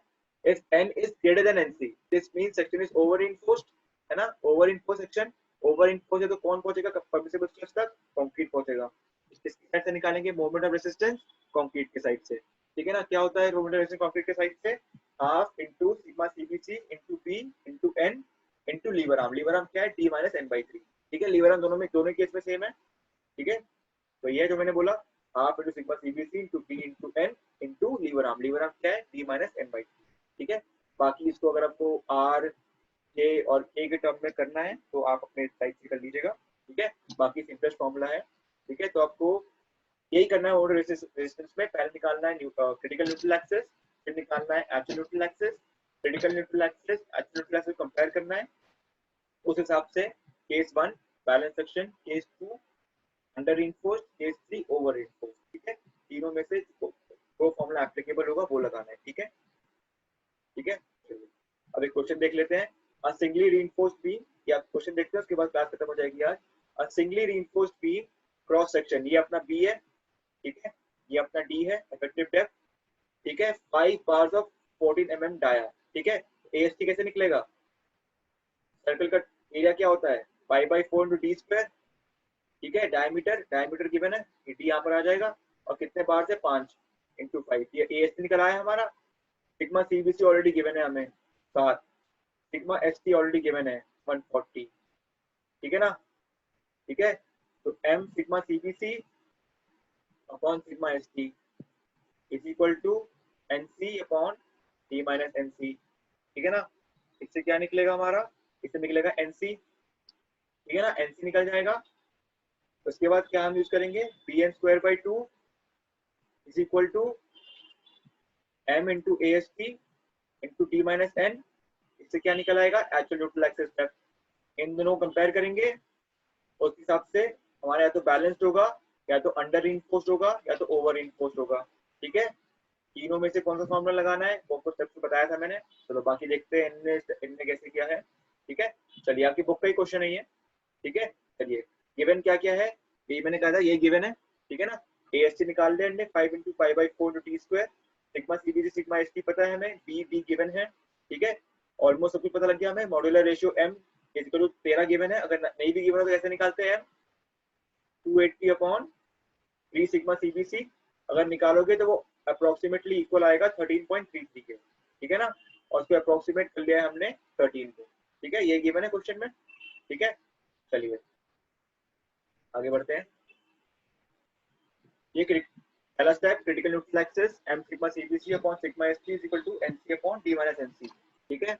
बाकी ये इस डायग्राम से निकलता है ये फॉर्मूला, ठीक है। आपको रिकॉल कराने के डायग्राम में पुट कर दिया है मैंने, ठीक है।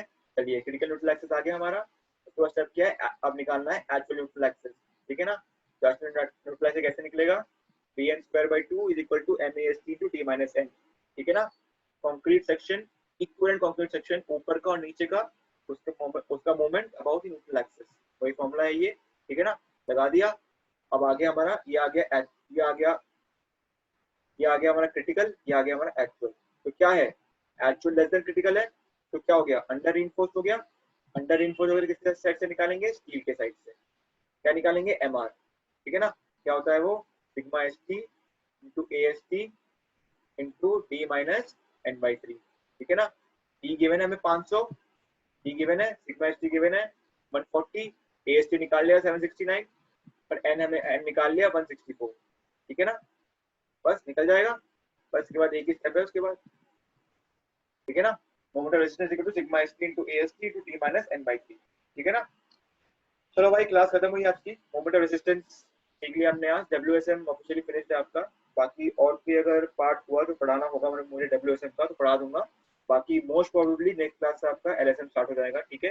मोमेंट ऑफ रेजिस्टेंस का मैंने सिर्फ एक क्वेश्चन कराया है, आपके 4-5 क्वेश्चन है बुक में, लगाइए उनको, किसी में अगर डाउट आया तो नेक्स्ट क्लास में हम उससे डिस्कस कर लेंगे, ठीक है। एन की इक्वेशन क्वाड्रेटिक इक्वेशन की सॉल्व की है, हाँ बिल्कुल, क्वाड्रेटिक इक्वेशन सॉल्व किया उसके बाद एन की वैल्यू निकली है, ठीक है ना। चलिए चलो, तो अब क्लास खत्म होती है आज की, बाकी रिकॉर्डिंग और आज का आपका पीडीएफ हो जाएगा शेयर, ठीक है ना। चलिए ओके, बाय बाय। मंडे को होगी नेक्स्ट क्लास, ठीक है ना। मंडे को 10 बजे, याद रखना मंडे को 10 बजे क्लास होगी नेक्स्ट, ठीक है ना। चैट पे कोई कुछ बोल रहा है यार, क्या बोल रहा है। हाँ क्लासरूम में ही होगी, क्लासरूम में शेयर कर दूंगा मैं इनवाइट लिंक, ठीक है। बाकी देखिए आज हमें बीच में डिस्ट्रप्शन नहीं हुई, सीधा 1 घंटे क्लास चल गई, 2 सेशन नहीं करने पड़े, ट्राई करेंगे उस दिन भी ऐसा ही हो, ठीक है ना। चलो ओके, बाय बाय, एंड कर रहा हूँ मैं क्लास, ठीक है। चलो गुड डे।